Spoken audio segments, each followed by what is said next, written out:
ভাইয়া আজকালকার যুগে তো পাঞ্জাবি পরে মেয়ে দেখতে যায়, তুই শার্টটা পর। আর শোন, তোর চোখে কিন্তু আজকে চশমাটা রাখবি না, চশমা ছাড়াই তোকে বেশি কিট লাগে। নানু ভাই দেখো তো খালামণি তৈরি হয়েছে কিনা। আলামনি, তোমাকে দেখতে না অনেক লোক এসেছে। আমি অয়ন, ঢাকা একটা মাল্টিন্যাশনাল কোম্পানিতে জব করছি। This is the first time আমি কোনো মেয়ে দেখতে আসছি। ওদিকে ডাক পড়েছে তোদের। আপনারা যদি কিছু মনে না করেন, আমরা অনন্যারে একটা আংটি পরাই নিতে চাই। আমাদের কোনো আপত্তি নাই মা, তোমাকে না বললাম আগ বাড়িয়ে কিছু না করতে। তো কি করবো এখন, ওদেরকে কি না করে দিব? সেটা তো বলিনি। হ্যালো হ্যালো, কে বলছেন? আমি অয়ন। সরি বুঝতে পারিনি প্রথমে। কেমন আছেন আপনি? আমি আগামী সপ্তাহে চিরাও আসছি, আমাকে একটু দেখা করতে পারি? আপনাকে আজ বেশ সুন্দর লাগছে, আপনাকে হাসলে খুব সুন্দর লাগে। আপনি কখনো প্রেম করেননি? আমি আসলে এই বিষয়গুলো নিয়ে কথা বলতে চাই না, আর কলটা আমার ফ্রেন্ড দিয়েছিল। এখন যদি আমি কল ধরি তো অনেকক্ষণ কথা বলতে হবে, এই জন্য কেটে দিলাম। আমি সরি, হুট করে এই প্রশ্নটা আপনাকে করা ঠিক হয়নি। এই পাঞ্জাবিটা কেমন লাগছে? অনেক সুন্দর লাগছে। দাঁড়া। এটা প্রোগ্রামে পড়া যাবে? হ্যাঁ। আসসালামু আলাইকুম, আমি অয়ন। বাবা, আমি অনন্যর বাবা। অনন্য আসলে একটা সিটি রেখে বাসা থেকে বের হয়ে গেছে যে। অয়ন, আমি আপনাকে অনেকবার বলার চেষ্টা করলেও একটা কথা কখনো বলতে পারিনি, আমি একজনকে ভালোবাসি। অনন্যাদের বাসায় তোমরা কেউ ফোন দিবে না, আর মা বিয়ের কথা আমাকে কখনো আর বলবে না। এক্সকিউজ মি, এটা আমার সিট। সরি। হ্যালো। হ্যাঁ হ্যালো। আফিফ, তুমি ফোন ধরো না কেন? আমি বাসা থেকে বের হয়ে গেছি। তোমাকে না আমি না করছি? তুমি তোমার বাসার ঠিকানা বলো। মাথা খারাপ হয়ে গেছে, আমি তোমাকে বাসায় নিয়ে যাবো। বাসা থেকে পালিয়েছে? সবই তো শুনলেন। আপনারা মেয়েরা এমন কেন, শুধুমাত্র নিজেদের কথা ভাবে? যদি বিয়েই না করেন তাহলে বিয়ের আগে কেন বলেন না? আপনি একটু ঠান্ডা হন তো, আমার কারোর কথা তো ভাবার দরকার নেই, কারণ আমার কারোর সাথে বিয়ে ঠিক হয়। আচ্ছা, আপনি এত সিরিয়াস হয়ে গেলেন কেন তখন? 2 বছর আগে আমার বিয়ে ঠিক হয়েছে। অ্যারেঞ্জ হলো, মেয়েটাকে আমি অনেক বেশি ভালোবেসে ফেলেছিলাম। কোন মানুষ সবকিছু জেনে আমাকে প্রশ্ন করতো তোর বউ নাকি পালিয়ে গেছে। আমার ফিলিংস গুলো তো জেনুইন ছিল, তা আমি কেন মানুষের হাসির পাত্র হব? আপনি কি ওই মেয়েটাকে এখনো ভালোবাসেন? আমাকে দিয়ে আর এসব ভালোবাসা হবে না। আচ্ছা, আমরা তো প্রায় চলে আসছি, আপনারা কাকে কল দেওয়ার কথা ছিল? আসিফ, আমি চলে আসছি, তুমি সিআরবির সামনে দাঁড়াও। সিআরবি কিন্তু আমার বাসায় যেতেই পরে, আপনি চাইলে আমি আপনাকে নামিয়ে দিতে পারি। অয়ন, অনেক ধন্যবাদ আপনাকে। Best of luck. এইসব পাগলামির মানে কি? কোথা থেকে খুশি হবো যে আমি ঢাকা থেকে চলে এসেছি, উল্টা এসবকে পাগলামি বলছো? আমার পক্ষে এখন বিয়ে করা সম্ভব না। 3 বছর প্রেম করেছো, তখন এসব মনে ছিল না? এই চলো, তুমি আমার সাথে চলো। কোথায়? বাসে সিনে তুমি ঢাকায় চলে যাবা, আমার পক্ষে এখন কিছু করা সম্ভব না। তোমাকে আর কষ্ট করা লাগবে না। আমি একা আসছি, একাই যেতে পারবো। কোনো সমস্যা? 3 বছরের রিলেশন আমার, 3-4 মাস আগেও সব ঠিক ছিল। যে আমার ভার্সিটি শেষ হলো অমনিও এমন করা শুরু করছে। এখন কি বাস পাবো? এখন পাবেন না, রাতে পাবেন। যেতে যেতে তো ভোর হয়ে যাবে। আম্মুকে ফোন করে তো আম্মু বান্ধবীর সাথে কথা বলতে যাবে। আপনি চাইলে আমি আপনাকে একটা হেল্প করতে পারি। মীরা হচ্ছে আমার বোন। ভাইয়া আমাকে সবকিছুই বলেছে। তুই একটা কাজ করে না, আপনি আমাদের বাসায় চল, তারপরে চিন্তা ভাবনা করে আন্টিকে একটা কল দিয়ে। এভাবে যাওয়া কি ঠিক হবে? আপনাদের বাসার সবাই কি ভাববে? তুই রাগ করে কোথায় চলে গেলি মা? আমি আমার একটা ফ্রেন্ডের বাসায় আসছি। আন্টি আসলে হয়েছে কি, আমি ওকে যেতে দেইনি। এত রাতে একটা মেয়ে একা একা যাবে। ওর সাথে যে মেয়েটা আসছে, ওকে আগে কখনো দেখি নাই যে। তুমি ওর ব্যাচের সবাইকে চেনো না? মেয়েটা দেখতে সুন্দর। মা তুমি আবার শুরু করলে। মা আমাদেরকে এখনো ছোট বাচ্চার মতোই টেক কেয়ার করে। আন্টি, আপনাকে আমার অনেক পছন্দ হয়েছে। ও কাল ঢাকায় চলে যাচ্ছে। আর 2 দিন থেকে যা।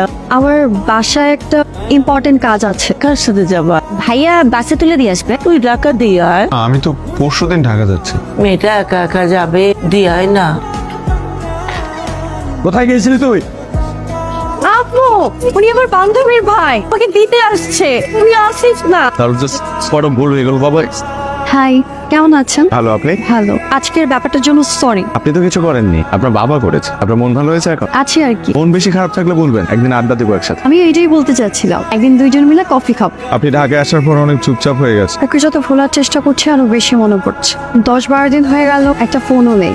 একটা কথা বলি, আপনার ভাগ্যে যে আছে সে আপনার হবেই, আর আপনার ভাগ্যে যে নেই সে আপনার হয়েও চলে যাবে। আপনি খুব সুন্দর করে কথা বলেন, আমরা কিন্তু ফ্রেন্ড হতে পারি। তো আমরা তো এখন বন্ধু হয়ে গেলাম, এখনো কি আপনি আপনি করে বলতে হবে? না, তুমি বলাই বেটার। বাবা সেদিন বললো তোমার যাকে পছন্দ তার সাথেই বিয়ে দিবে, কিন্তু কিভাবে বলবো আমার যাকে পছন্দ সে তোমাকে ভালোই বাসে না? আজকে আমাদের বন্ধুত্বের 1 মাস পূর্ণ হলো। ছুরি তো আনি নাই, কেক কাটবো কি দিয়ে? এটা দিয়ে ট্রাই করি। সিরিয়াসলি? হ্যাঁ, ডিফারেন্ট। ওকে। থ্যাংক ইউ বন্ধু, এত সুন্দর একটা জায়গায় আমাকে নিয়ে আসার জন্য।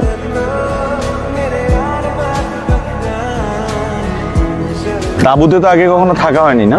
না। প্রথম একটু এক্সাইটমেন্ট কাজ করবে, একটু ভয় কাজ করবে, এরপরে এটার প্রেমে পড়ে যাবে। তাই না? তুমি কিন্তু রোমান্টিক আছো। এই কারণে তো কোনো গার্লফ্রেন্ড নেই। হবে হবে, যে তোমাকে ভালোবাসবে পাগলের মতো ভালোবাসবে। আমার মতো ভদ্র ছেলেদের প্রেম টেম হয় না। অনন্যা কেমন আছো? আমি ভালো আছি, তুমি কেমন আছো? আমি হাই, আমি ইরা, অয়নের গার্লফ্রেন্ড। তোমাদেরকে খুব সুন্দর মানিয়েছে। বললে কেন যে তুমি আমার গার্লফ্রেন্ড? ফ্রেন্ডের জন্য তো এতটুকু করতেই পারি। এটা ভাবতে ভালো লাগছে যে সবাই সবার লাইফ নিয়ে হ্যাপি। বর্তমান নিয়ে সবার হ্যাপি থাকা উচিত। Thank you. গত 5 মাসে তুমি আমার অনেক শখ পূরণ করেছো, যা আমি সব সময় ড্রিম দেখতাম। তোমার হাসিটা খুব সুন্দর। তুমি জানো এই পৃথিবীতে কোটি কোটি মানুষের মাঝে কেউ একজন আছে যে সব সময় তোমাকে নিয়ে ভাবে, যে তোমার হাসিতে হাসে, আবার তুমি দুঃখ পেলে সে কাঁদে। তার চোখের দিকে তাকালে তুমি তোমার পৃথিবী দেখতে পাবে। কে সে? হয়তো সে তোমার লাইফে আছে, তোমার আশপাশে আছে, কিন্তু তুমি দেখতে পাচ্ছ না। কিন্তু কিভাবে বুঝবো কে সে? যখন সে তোমার পাশে থাকবে নিজেকে সবচাইতে হ্যাপি মানুষ মনে হবে, আবার সে যখন চলে যাবে তখন অনেক মানুষের ভিড়ে নিজেকে একা মনে হবে।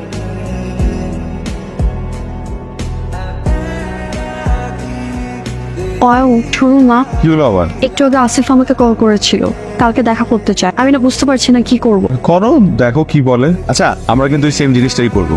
আচ্ছা, আমার অনেক বড় ভুল হয়ে গেছে, প্লিজ আমাকে ক্ষমা করে দাও। আমি আসলে তখন সিচুয়েশনটা বুঝে উঠতে পারি নাই। আসিফ ও হচ্ছে ডিয়ার ফ্রেন্ড, আপনাদেরকে দূর থেকে দেখলাম কথা বলছেন, তাই ভাবলাম এসে একটা হাই দিয়ে যাই। ঠিক আছে, কথা বলেন। হ্যালো। কি হয়েছে অয়ন? ওখানে তুমি আর আমি ফ্রেন্ড বললা কেন? তখন তোমাকে দেখে মনে হচ্ছিল ওকে দেখে তোমার মধ্যে কিছু একটা চেঞ্জ আসছে, আর ওই মুহূর্তে তোমাকে ফ্রেন্ড বলাটাই আমার কাছে বেস্ট অপশন ছিল। আসলে ওকে এতদিন পর দেখে আমি নিজেকে কন্ট্রোল করতে পারিনি। কি বললো? ও সব ঠিক করতে চায়। ঠিক আছে, আমি রাখি। বাই।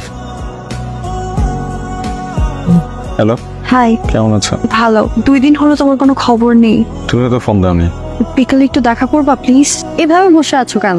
এভাবেই ঠিক আছে। আমি না বুঝতে পারছি না আমি কি করবো। ও তখন অনেক প্রবলেমে ছিল, জবও হচ্ছিল না। এখন চাকরি হয়েছে, হয়তো আসলে কোনো সমস্যায় ছিল। আমি না বুঝতে পারছি না কি করব। আমার মনে হয় তোমার সবকিছু ভুলে ওর কাছে ফিরে যাওয়া উচিত। আর আমার এটাও মনে হয় যে আজকের পর থেকে আমাদের কথা বলা বন্ধ করে দেওয়া উচিত। তবে কেন বলছো? কেন আসছো আমার লাইফে তুমি? তোমার সাথে আমার দেখাই বা কেন হলো? দুদিন যাবে আমি ঘুমাইতে পারি না, আমার দম বন্ধ হয়ে আছে, আমি কিছু খেতে পারি না। তুমি এগুলো বুঝবা না, তুমি শুধু নিজের প্রয়োজনটা বোঝো। একটা মানুষ দিনের পর দিন তোমার সাথে কোনো স্বার্থ ছাড়া আছে, কিন্তু তুমি এই মানুষটার কথা একটাবারও ভাবলে না। I am sorry. প্লিজ দেখো, আজকের পর থেকে তুমি আমাকে কোনো ফোন দিও না, আমার সামনে এসো না, আমার সাথে কথা বলো না প্লিজ। আচ্ছা শুনি, যা আবার কইছে, আমি না সবকিছু ভুলে যেতে চাই। তুমি জানো এই পৃথিবীতে কোটি কোটি মানুষের মাঝে কেউ একজন আছে যে সব সময় তোমাকে নিয়ে ভাবে, যে তোমার হাসিতে হাসে, আবার তুমি দুঃখ পেলে সে কাঁদে। যখন সে তোমার পাশে থাকবে নিজেকে সবচাইতে হ্যাপি মানুষ মনে হবে, আবার সে যখন চলে যাবে তখন অনেক মানুষের ভিড়ে নিজেকে একা মনে হবে। এটা তুমি কান্না করতেছো কেন? আই প্রমিস আমি আর তোমাকে কখনো কষ্ট দিব না। তোমার জন্য কান্না করছি না আসিফ, আমি অন্য একজনকে ভালোবাসি, সে আজ আমাকে ছেড়ে চলে গেছে। ঠিক যাচ্ছে। এরা আমার হাত ধরবা না। যেদিন আমাকে ছেড়ে চলে গিয়েছো সেদিনই এই অধিকার হারিয়েছো। আর কখনো কোনোদিনও আমাকে কল করবা না। আমার যখন মন খারাপ থাকে তখন আমি জায়গাটায় আসি। তুমি এখানে? আসিফ কোথায়? চলে যাচ্ছে। কেন? আমি চলে যেতে বলেছি। কেন চলে যেতে বলেছ? কারণ আমার তোমাকে লাগবে। আমার মনে হয় আসিফ তোমার জন্য বেস্ট। আমার বেস্ট কাউকে না, আমার মতো একজনকে প্রয়োজন, যে আমাকে বুঝবে, পাশে থাকবে, কখনো ছেড়ে যাবে না। আমাকে দিয়ে এসব হবে না, তুমি আবারও আমাকে ছেড়ে চলে যাবে, আমি আবারও কষ্ট পাবো। যাবো না, তোমাকেও যেতে দিব না। I love you.